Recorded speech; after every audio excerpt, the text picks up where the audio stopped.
ரஜினிக்கு சொன்ன கதையில அஜித் நடித்ததால நடிகர் ரஜினி கோபப்பட்டதா பிரபல இயக்குனர் ஒருத்தர் சொல்லியிருக்கிறாரு. என்ன கதை அது? யார் அந்த இயக்குனர்? பார்க்கலாம் வாங்க. தமிழ் சினிமாவில் முன்னணி நடிகர்களில் ஒருத்தர் தான் நடிகர் அஜித். விஜய்க்கு எவ்வளவு ரசிகர்கள் கூட்டம் இருந்ததோ அதே அளவுக்கு அஜித்துக்கும் ரசிகர்கள் கூட்டம் அதிகமாக இருக்கு. நடிகர் அஜித் சினிமா கரியர்ல மிக முக்கியமான திரைப்படம்னா அது வரலாறு தான். இது அவருடைய திரை வாழ்க்கையே டோட்டலா மாத்தி போட்டுச்சுன்னு சொல்லலாம்.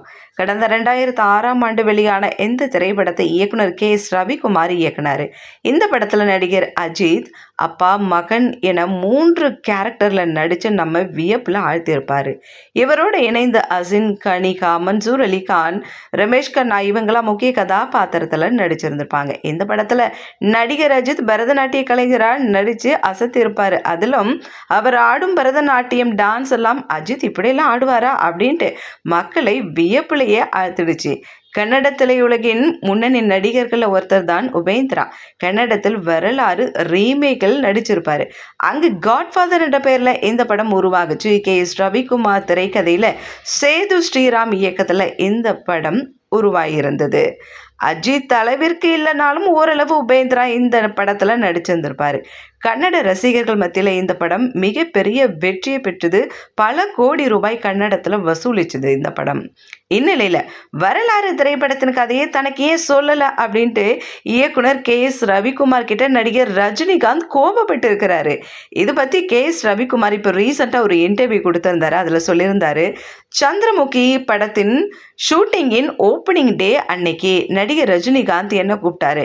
காட்ஃபாதர் ஏதோ படம் ஷூட்டிங் பண்றீங்க போல, அது என்ன சப்ஜெக்ட் அப்படின்னு கேட்டிருக்கிறாரு. அப்போ நான் சொன்னேன், ஒரு அப்பா பெண் குணநலத்தோட இருப்பாரு, அதாவது ஃபெமினிசத்தோட இருப்பாரு, அதுதான் கதை அப்படின்ற மாதிரி நான் சொன்னேன். அதுக்கப்புறம் சார் நீங்கள் கூட டிஸ்கஷனில் இருந்தீங்க, மதனான் டைட்டில் வச்சா நல்லா இருக்கும்ல அப்படின்னு கூட கேட்டிங்களே சார் அப்படின்ட்டு நான் ரஜினி சார்கிட்ட கேட்டேன்ட்டு ரவிக்குமார் சார் இதை ஷேர் பண்ணுறாரு. அந்த டைம் பார்த்து கொஞ்ச நேரம் ரஜினி சார் அப்படி பேசலையா, சைலண்ட்டாக இருந்தாராம், யோசிச்சுக்கிட்டே இருந்தாராம். அதுக்கப்புறம் நம்ம எத்தனை கதை தேடி இருப்போம்.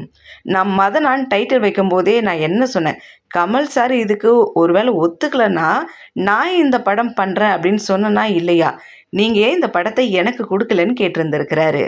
ஒருவேளை இந்த படம் அஜித் சாரத்துக்கு வர்றதுக்கு முன்னாடி கமல் சார்கிட்ட ஒரு முறை போயிருக்குன்னு நினைக்கிறேன்.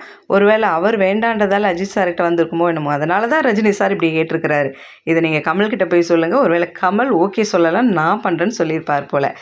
அப்புறம் அந்த இன்டர்வியூலேயே பேசப்படுது, இந்த படத்தில் அஜித்குமார் சார் தான் நடிக்கணும்னு விதி இருந்திருக்கு போல, அவருக்கு இந்த படம் பெரிய டேர்னிங் பாயிண்ட், அவர் நல்லா ஆக்ட் பண்ணி இருந்திருக்கிறாரு அப்படின்ற மாதிரிலாம் இந்த இன்டர்வியூ அப்படியே முடிச்சிருக்கிறாங்க ரவிக்குமார் மற்றும் அவரோட இருந்தவங்கெல்லாம்.